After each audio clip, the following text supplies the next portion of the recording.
All right, we are live. Good morning, everybody. This is the Sunday morning Atheist Republic Hangout, where a bunch of us from Atheist Republic get together and talk about stuff that might be of interest to you and is definitely of interest to us. Thanks for joining us here today. I am Makisha, and today with us we have Armin, who is our director of Atheist Republic, Courtney, who does writing for us and other stuff. Everybody has lots of roles, so I'm not going to hit everyone's. Erasmo, and then we have Ray, and again, I'm Makisha. And today we're going to continue a little bit from last week's talk on the Draw Muhammad Day, which was a great chat, and we started getting into talking about some of how we communicate our message, what's effective, what's not effective. Some people have some pretty strong opinions about how atheists should be communicating, what's important to them, how we should interact with theists. And so we want to talk a little bit about that today, just kind of on the tail end of what we talked about last week. So I'm going to let's just get up, trying to think of how the best way to start with this is. Let's talk about maybe how some of you have been maybe confronted about the way you talk about atheism or about the way people think that you should. Things you've heard from other atheists maybe, or things that you've read that you agree or disagree with. Maybe you've communicated or a message or done something on Facebook, social media, in person, whatever, and people have said, why do you have to do that? Why do you have to be so offensive? Things like that. Maybe a good way to start would just be with some stories or some experiences that people have had. Again, you can raise a finger, unmute yourself. I'll try to keep an eye on everybody.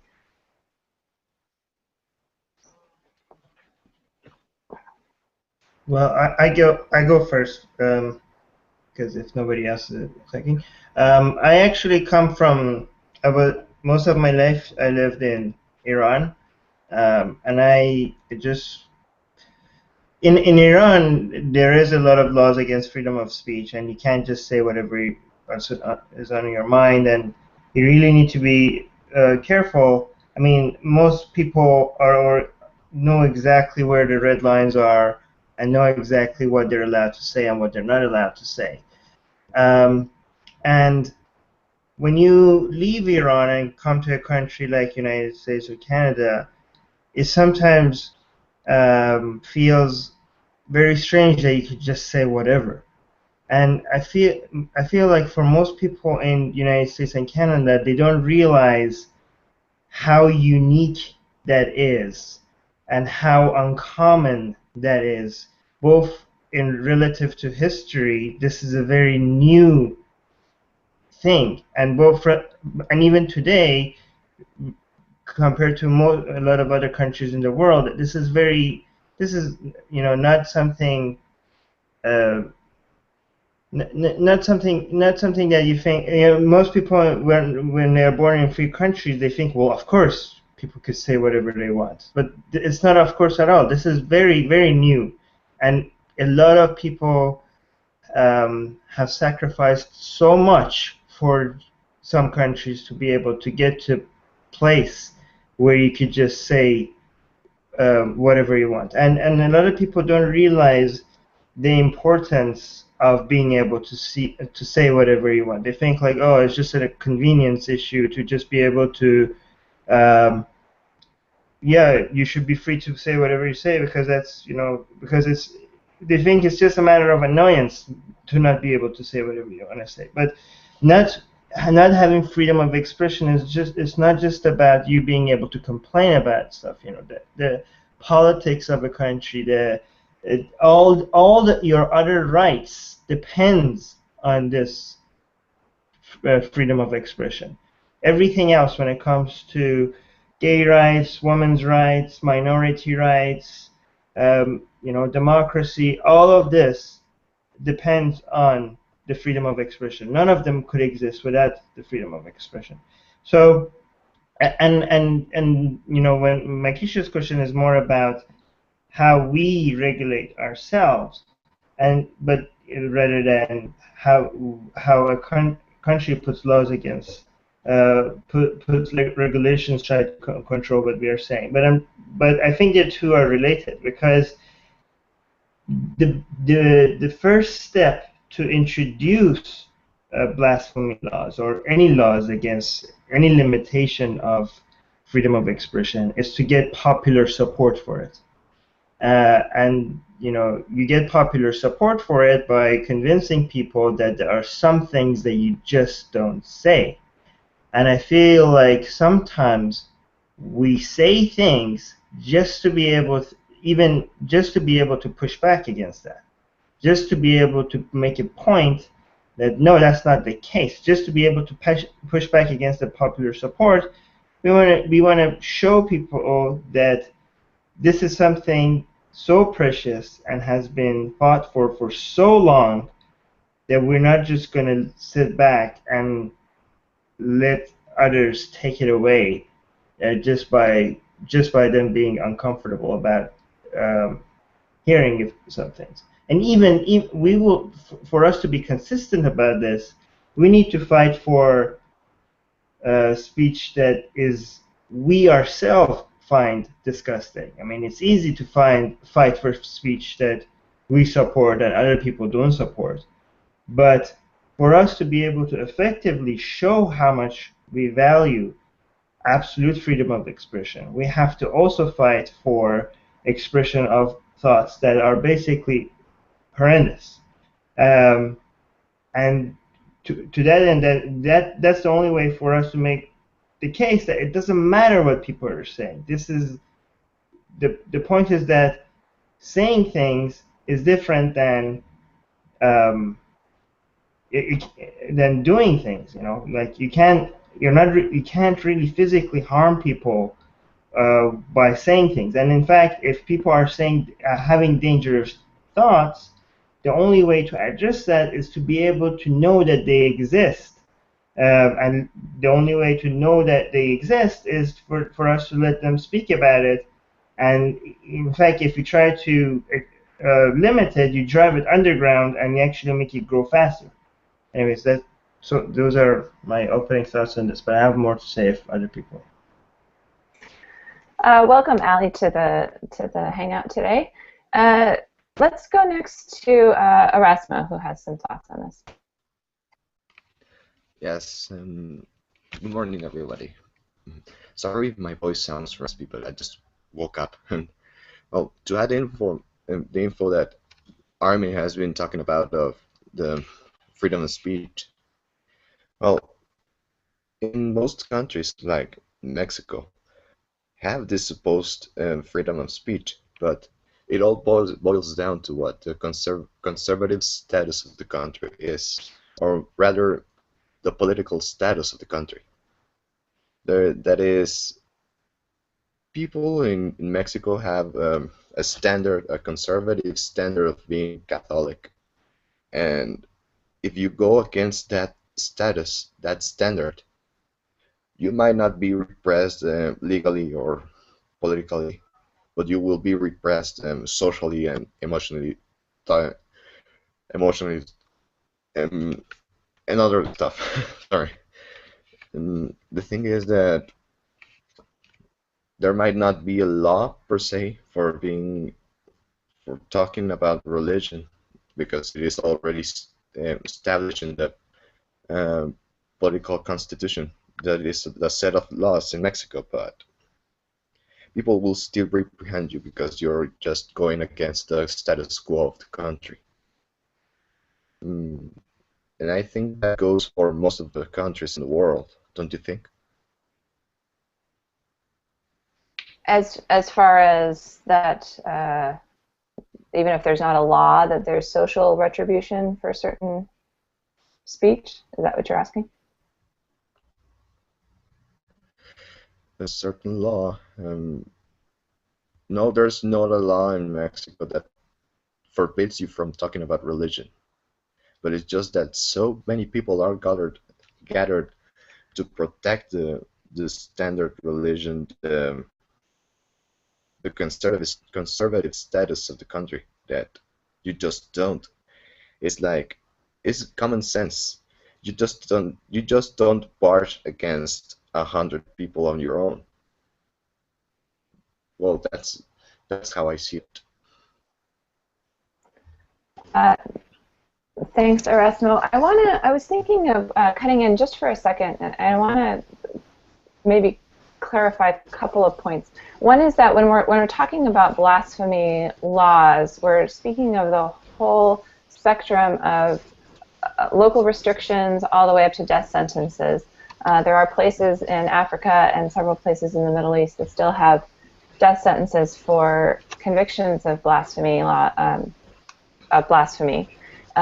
Blasphemy laws basically mean that it's any limitation of freedom of speech relating to the irreverence toward any holy person, artifacts, customs, belief of the local people, and there's a whole variety of how those are handled in each individual country, and the specific language of the law, and then how those laws might be actually enforced, and it's just different everywhere. So that's what we're talking about when we're talking about blasphemy laws. And we can maybe through the course of our talk we can sort of suss out the difference between violating blasphemy laws or the trend toward blasphemy laws lately, and then also how we feel about our own personal selves as individuals and how we sort of define and where we draw the line in terms of what we will say and not say, how we confront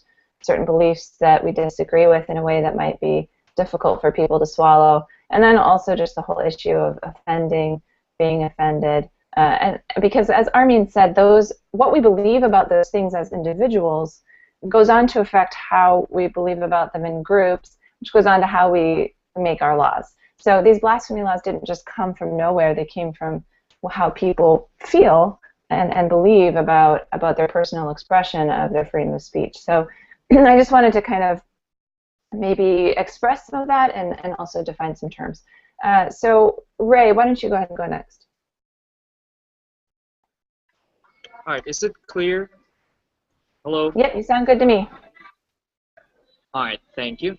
So here in Indonesia, despite being called the count of tolerance, filled with many religions, 6 major religions, and the fact is that only one major religion rules mostly every aspect of life in Indonesia, and it's Islam.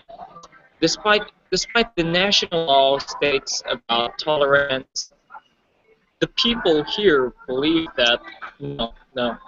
Many people in Islamic countries believe that Sharia, the laws specifically made by Islam, should be upheld above all kind of laws. So, like here in Indonesia alone, blasphemy here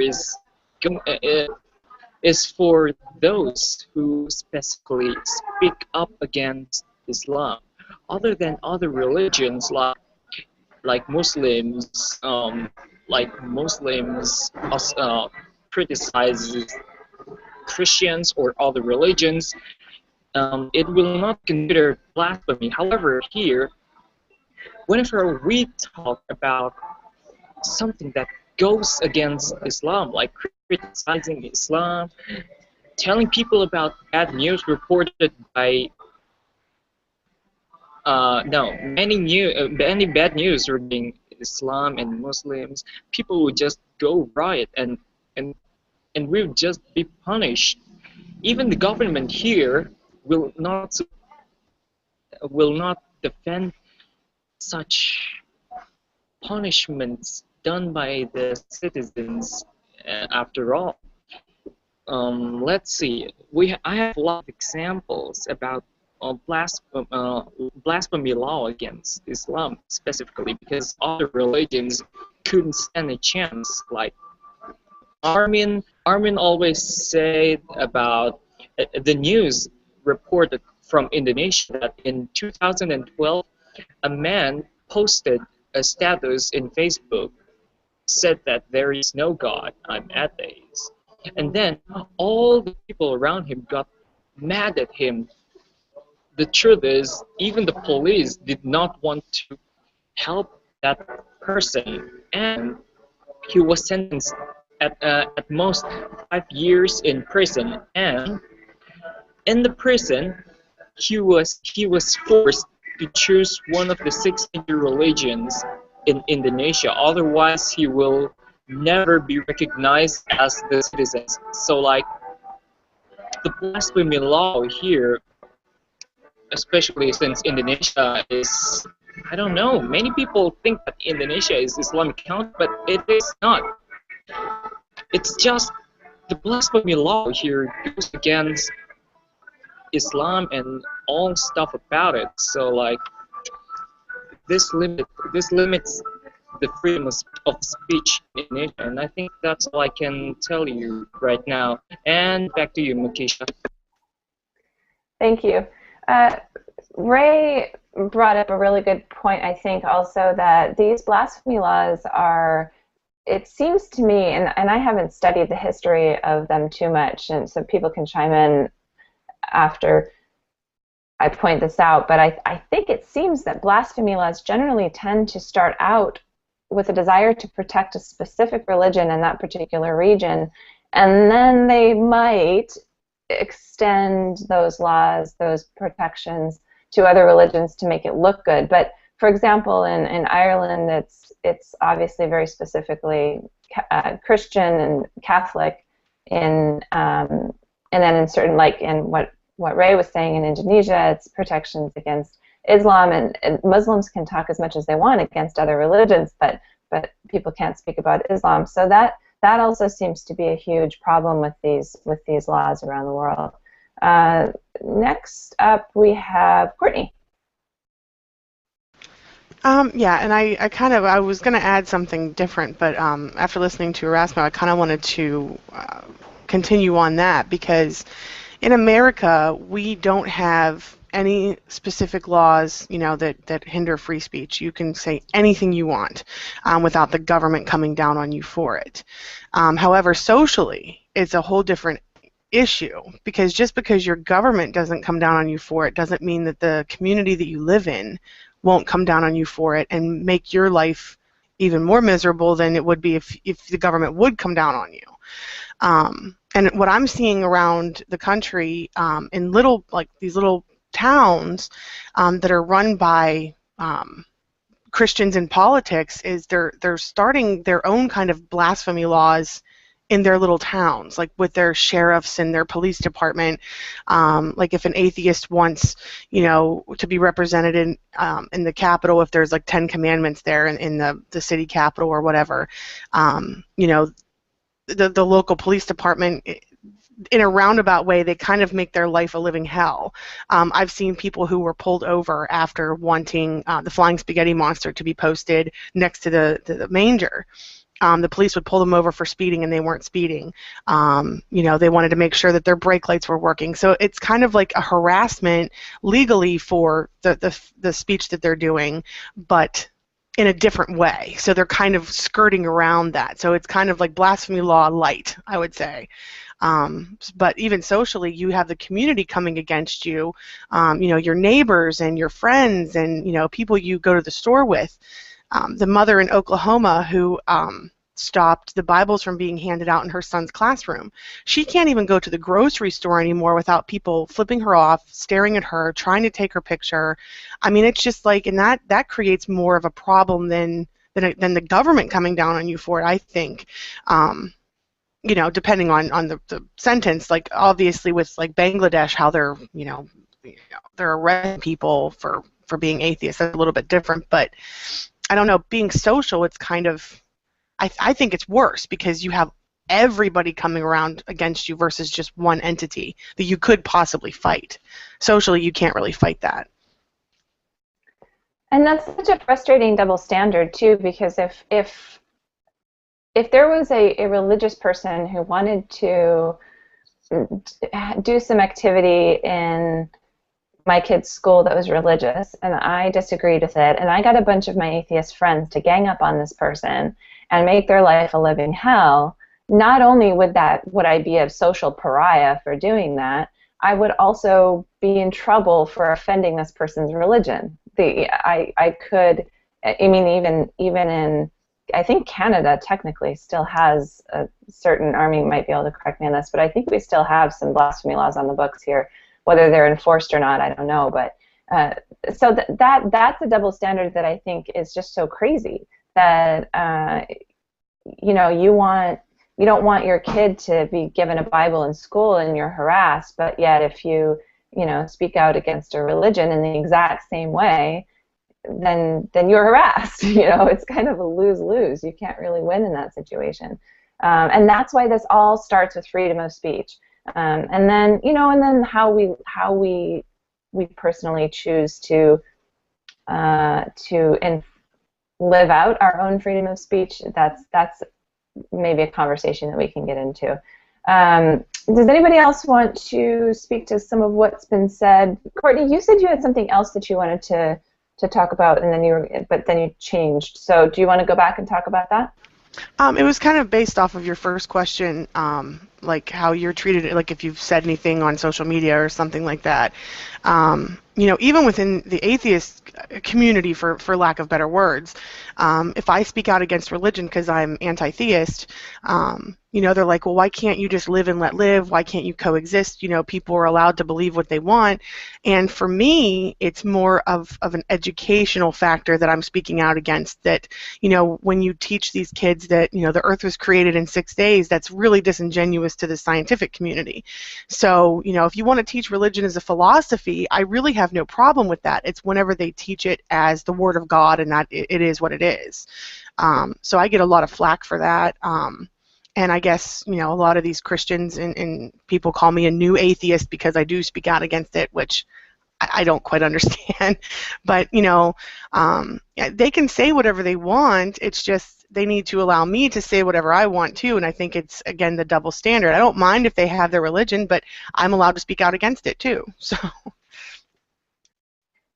Yeah, exactly. That double standard is increasingly frustrating, and we do have a particular fear of offending Islam these days, it seems like, as well, even in North America. Armin. I just want to say something about when Courtney said community coming down on you. If the sheriff and the police are getting involved, I think that's against freedom of speech laws because they are technically part of the government. But I think if the community is coming down on you without the involvement of government, that's also freedom of speech. I think if the community, even if we disagree with them, I think if somebody is experiencing a backlash from the community, as long as it's legal, like as long as they're not threatening you to kill you, or if your kid is not being abused in school by the teachers because of what you said, what the mother said, as anything other than that, if people are just shaming somebody, I think shaming is also part of. I mean, we disagree with that. We think like it's a dick move. For people to shame you because of because of your views against religion, for example, or my views against religion. But I think that should also be protected under freedom of speech. The thing is that when we should fight that with our own rights of freedom of speech, when people try to fight. Try to shame people, that if we talk about it against Islam, people have every right to call us racist and bigots, and we have every right to come back and tell them why that's not accurate. The thing is that we need our fight back against that we need to fight more. We need to do a better job at that, because the people that are trying to make it seem like a criticism of Islam is bigotry and racism, they're winning right now.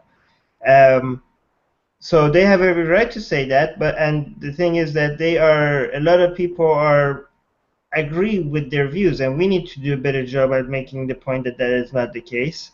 Um, and like I said, it's really, people don't know how easy it is to go back to a situation. If you look at history, as soon as there's a popular support for something, it's really, when the political climate changes, it's really easy for governments to introduce new laws. I mean, in many countries that we consider free, we still have blasphemy laws and other laws limiting free speech. So it's not, for people in the United States, they shouldn't think like, yes, the freedom of speech is protected forever. It is in the Constitution, but you could introduce it in ways that, if you consider it, hate speech. There are ways to introduce it. One way to fight against it is to point out, not in just the United States, but in other European countries or other free countries, is to keep, really point out that any kind of blasphemy laws should make all religions illegal. Because if you want to introduce any laws against offending like religions, then you should ban the Quran, because the Quran is very, very anti non-Islamic religion. So any kind of blasphemy laws that is basically all inclusive will mean illegal, will mean that the Quran should be illegal, because these religious texts themselves are guilty of blasphemy laws themselves, blasphemy against other religions. One good way to do that is, like, we have had the Satanic Temple in the United States making a lot of great points with regards to how government can't get involved into religion. One thing that the Satanic Temple, for example, could do is, in other countries than in the United States, maybe to point out that they find Christianity offensive. So any kind of regulations introduced to limit blasphemy laws, the Satanic Temple could come out and ask for the Bible to be, banned, because they find it particularly offensive. One thing else is that, in many European countries, Holocaust denial is illegal. And I think that's very destructive, because as soon as you start introducing laws that limit any kind of freedom of expression, even though if it's completely baseless, like Holocaust denial is baseless, but I think you should let people do that as much as they want, because that just opens the door to more regulation for limiting freedom of speech. And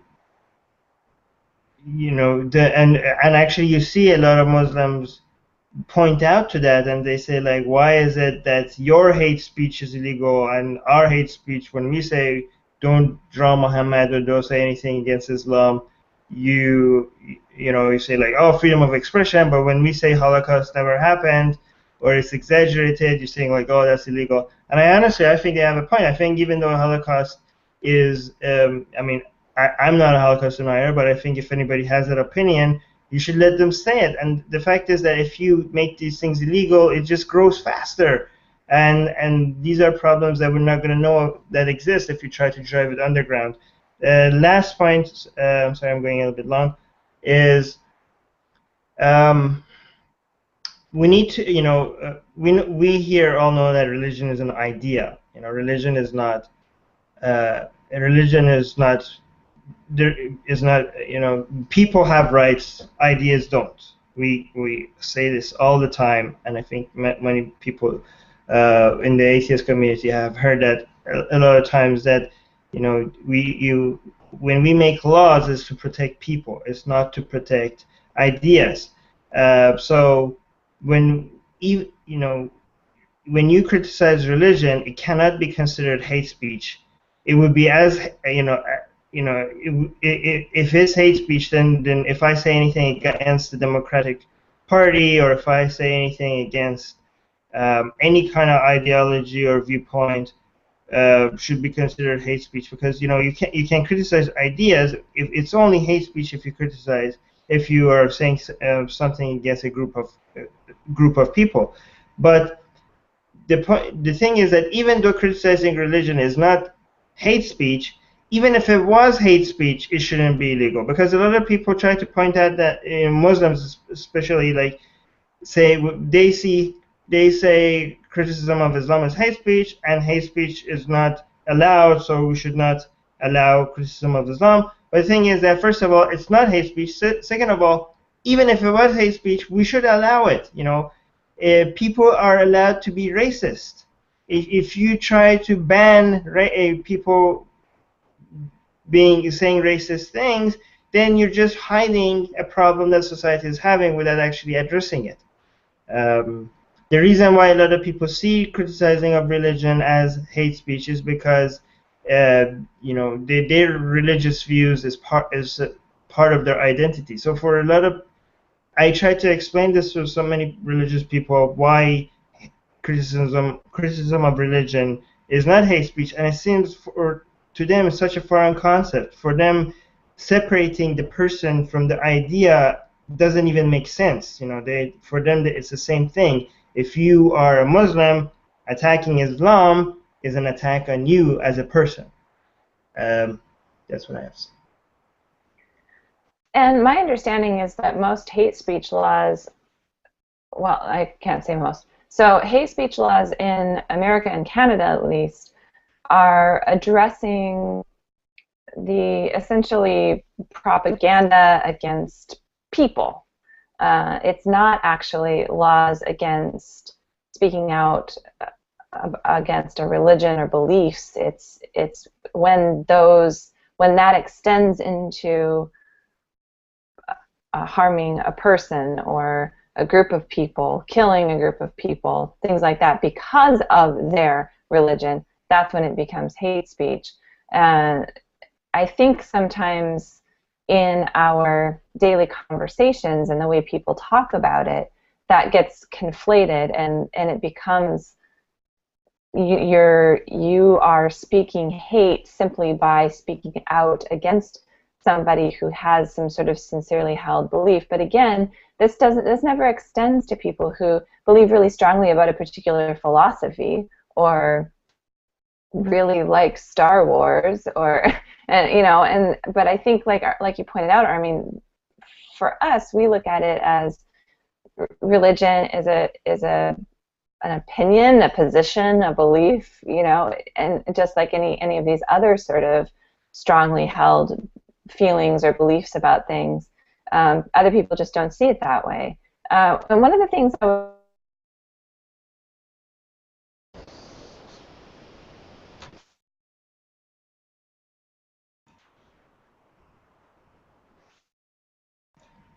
Did we lose Makisha?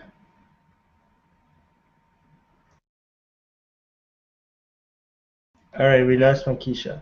So while we wait for Makisha, wait, Courtney, do you have anything to add? Yeah, I wanted to kind of add something to her point about religious people using their beliefs to discriminate against others. And I don't want to get too much into this subject because that, I'm sure, is a whole other topic, but just in the recent news with the Duger family and the 19 kids and counting, how they speak out constantly against the LGBT community. And Michelle Duger, the mother, actually spoke out and said that trans people are like child molesters. So they're using their religious beliefs to hate on a group of people for something they can't control. Like, it's not a belief. Being lesbian, gay, or bi is not a belief. It's who they are. So that crosses the line of free speech into hate speech. Even though they're allowed to say it, it crosses that line, of hate speech and free speech. Sorry, everybody. Not sure what happened there. My connection just disappeared. I don't know what you guys did while I was gone, but I think Erasmo, possibly, my chat's gone now, so I'm not sure, but I think Erasmo might have had something that he wanted to say. Maybe not. Yes, yes, yes, yes. I want to add something for a while now, but well, I just wanted to add the social involvement within the status quo of the freedom of speech. That is, how conservative, how old-fashioned, or traditionally talking about how a country can be constructed um, to be to have this a certain freedom of speech. That is, if the if most people within a country are of a certain religion or are dominating or are having or are professing said religion or are just following a religion in a fashion demand, they that fashion status gets popularized, and eventually it starts catching on a pervasive state within politics, and most politicians nowadays are taking advantage of that pervasion of the religious status quo of the country and use it as their advantage. I think in Spanish it is called provincialismo. I'm not sure how it is called in English. And because of that, due of that, I think there won't be any. I think there will be blasphemy laws. And for example, I want to add a tragic news that has happened here in the country. I mean, in the city that I'm staying near, that I'm staying for most of the week.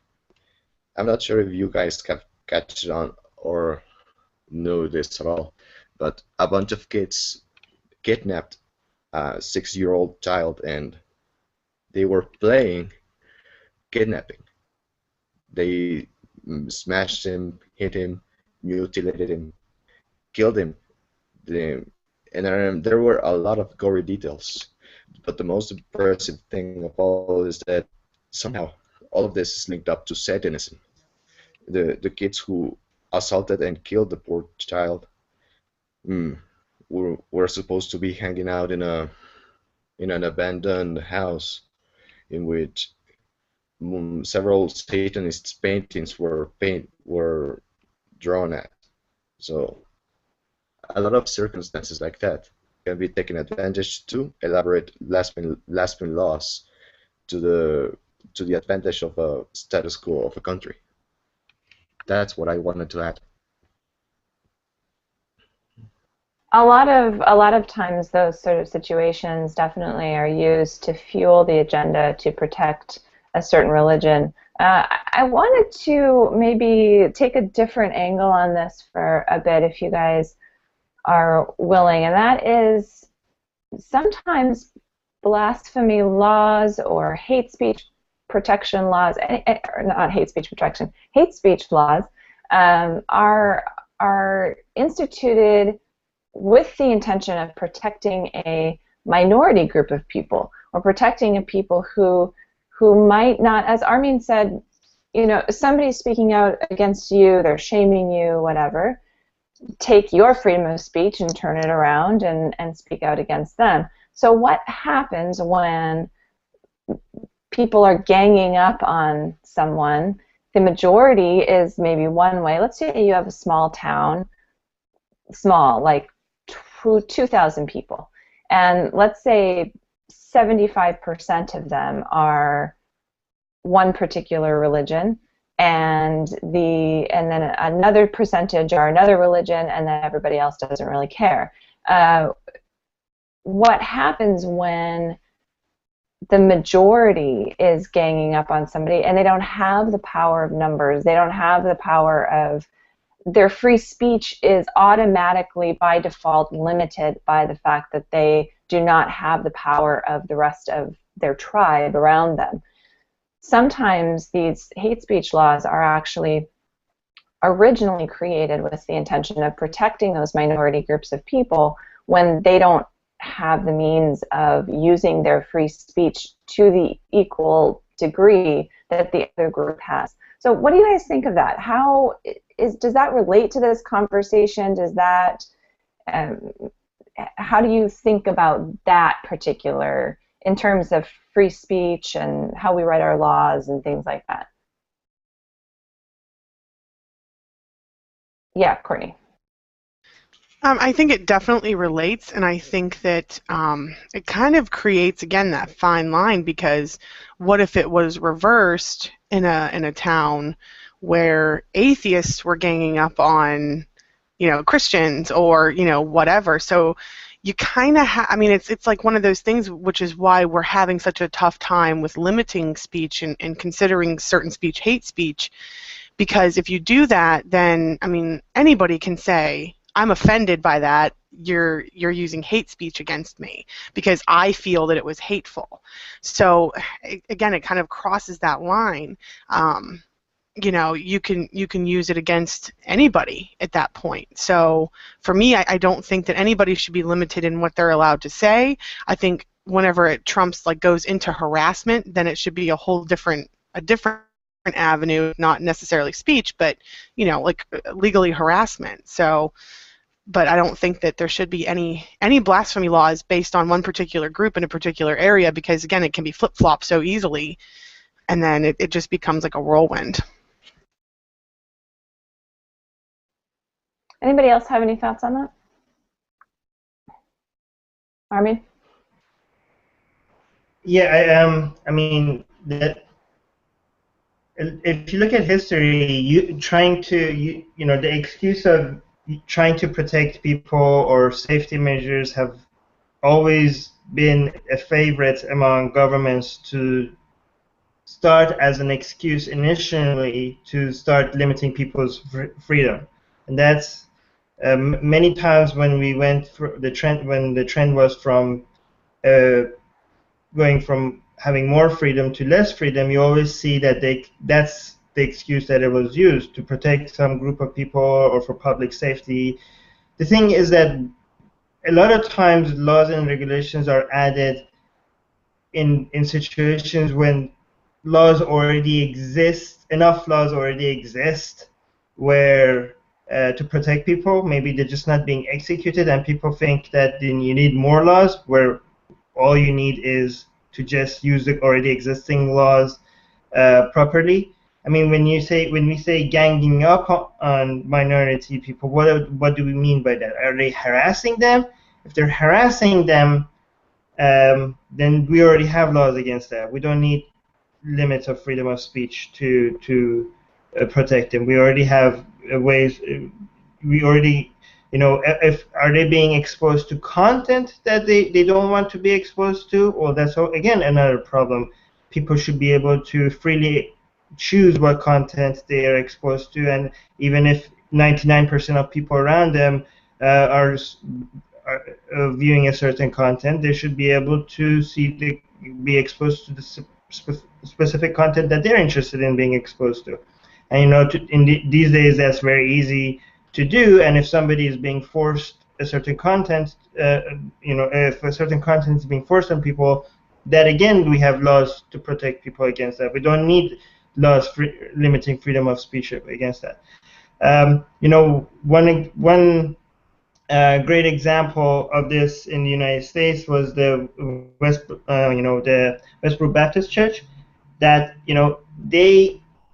some people were in favor of having laws against them, but we don't have laws against them in the United States. And I think that church did so much service to the United States because it showed the world that you could say the most, you could attack the most, what people in the United States consider the most sacred, and you could get away with it, and there's nothing is going to happen to you. So basically, by allowing them to say whatever they want, they actually worked against themselves, because they were trying to, their message is that the United States is a horrible country, and but they showed the world that they live in a country where they could go say anything they want against soldiers that died in the battle, against gays, against Jews, and nothing is ever, and there's no charges against them. They're free people, and if anybody tries to threaten them, the government will actually protect these people that almost everybody, like most people, hate. So when we protect people that we hate, it shows, it basically it should be used as a badge of honor in a country. And if a minority group, like, can't imagine any other minority group that is hated as much as the people from the Westwood Baptist Church, and that shows that if they're so much protected in the United States, and they are like the sorry, somebody. I'm getting echo. Oh yeah. Okay. If they're being protected, that shows that our concern regarding using freedom of using blasphemy laws to protect people is misplaced, because we are protecting people without blasphemy laws. I'm really happy that we have Andrew here, because I want to see what his views are in where he is too. I don't want to. Andrew just joined the call. Welcome, Andrew. I don't want to just make you launch right in, but if you had some thoughts on this, we'd love to hear what you have to say, or you can take a minute and key into the conversation. It's up to you.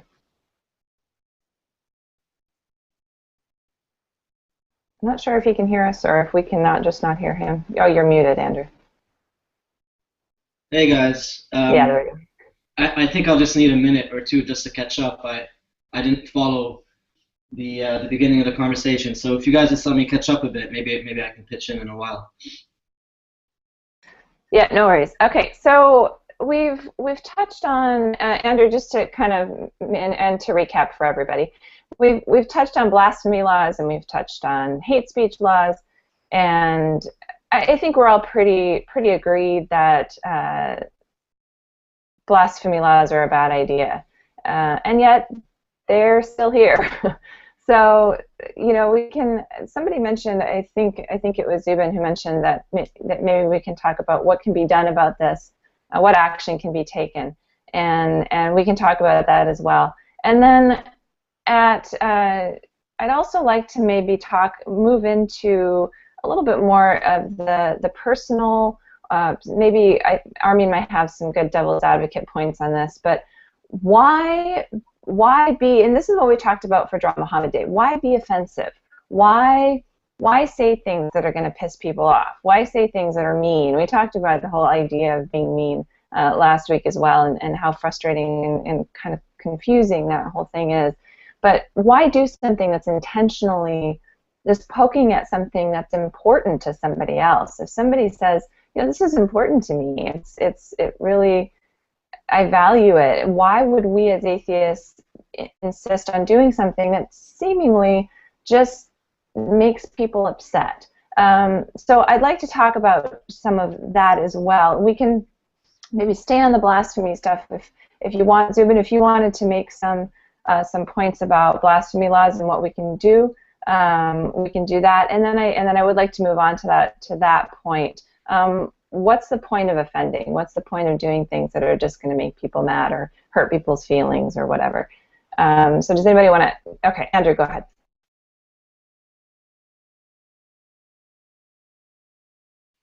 Yeah, sorry, I just had to unmute myself. I'm generally of two minds on this one. So when I first started going online and debating or just arguing and shouting at people, whatever you want to call it, but when that first started happening with theists, I was generally very pro not being antagonistic, because you get a message across much better if you are not being antagonistic. The moment you put people on the defensive, you're not really communicating with them. You're, at least in my opinion, you're just entrenching them further in their position. And so when it comes to the question of why offend, I'm of two minds. One is, why not? Why should I not offend? I have every right to. I have every right to say my opinion on, your belief systems, and I'm sure we all agree with that. No one wants to curtail free speech. No one wants to come out and say, no, you can't say this and that and that. The argument, though, is, but why? Why would we want to antagonize these people? And a part of me agrees with that. A part of me agrees with that only in terms of, by antagonizing them, we are creating barriers. We are no longer trying to communicate. It's no longer a two-way communication. It's just us saying, look, your religion or things that you feel strongly about are things that I want to mock. And it's not an attempt at actually trying to make them understand your point of view. It's just saying, look, I have the right to mock you, and you do have the right to mock them. But is it productive? I don't know if I would say it is productive, but it is absolutely something that I should be able to do if I want to. And I think that's a good distinction, and that was kind of the point I was sort of getting at is, I think we all agree that people should have a right to do that, but then we get into the nitty-gritty of really where it all comes down to it for us as individuals is does it work, and is it something that we want to do? And I think that obviously just depends on the individual. Atheist Republic is not in the business of telling atheists in general how they should behave or what they should do. But as individuals, we can have a conversation about, maybe somebody can convince me that it is productive or not productive or whatever. And so that's kind of the Andrew articulated that as kind of what I was sort of getting at. Courtney, go ahead. For me, I do get into a lot of debates and arguments with theists, and I am very offensive, and I'm offensive on purpose. And the reason I'm offensive on purpose is because I was offended whenever I first started questioning. My first introduction to atheist was the movie Religulous. And to be honest with you, coming from a religious standpoint, that movie is extremely offensive. But the offense made me upset. It made me angry. It made me start to question.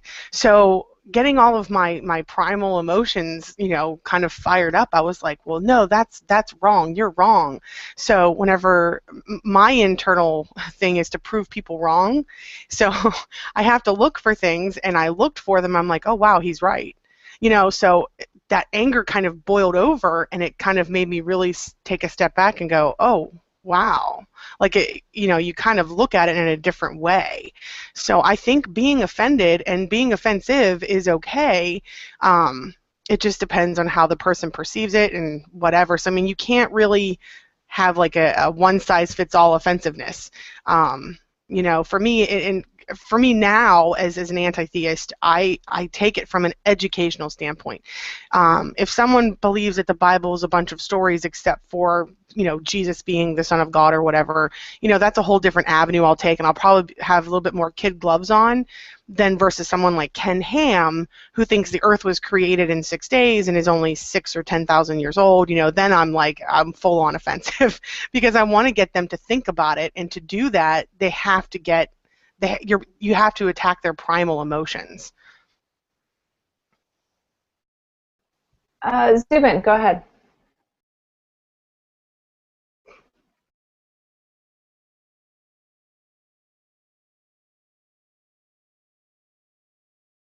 Try again? Yeah, no, we can hear you now.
Armin, go ahead. I want to respond to what Andrew said in two ways regarding why offend. And I think that was a really great example, Zubin. But I think it becomes more challenging when we're offending people. And I mean, if people are actually causing real harm, I mean, I think there should be no limit to what we can say against them. But what if when it comes to just ideas, if people are not actually harming anything and they just have bad ideas, should we be offensive to them? And the thing is that what Andrew said, when you're being offensive, you're not really talking to people, and people become defensive and they stop listening to you. The thing is that that's not. There's two different goals that we have here. One, if you're trying to reach out to people and try to convince them of something, you have one strategy. But then there's another problem we have separate from that, and that's when it seems like we're getting closer to a situation where freedom of speech and freedom of expression is becoming limited. Addressing that problem is not necessarily the same as the addressing of the problem of trying to reach out to people and try to show them why their ideology is wrong. These are not necessarily the same thing. Yes, if I'm trying to reach out to Muslims and talk to them about their ideas, I have one strategy. I'm not going to go right directly and like, you're stupid for believing that Muhammad, I don't know, went to heaven in one night, and like you're an idiot. I'm probably not going to get much of a reaction about that. I'm going to have a different strategy. But when you live in a country when you have freedom of expression and it seems like it's becoming harder and harder to express your views, you try to join the people that are expressing their freedom of speech and try to go to try to be a little bit more extreme about breaking the barriers that they're introducing. The reason why you're saying offensive things is because they're introducing barriers to freedom of speech, and you try to show like, hey, look, I just step over your barrier. What are you going to do? And you're going to have a lot of people do that at the same time to show that the red line that they're introducing is meaningless. We all cross it together, and nobody could do against us. That has a separate purpose.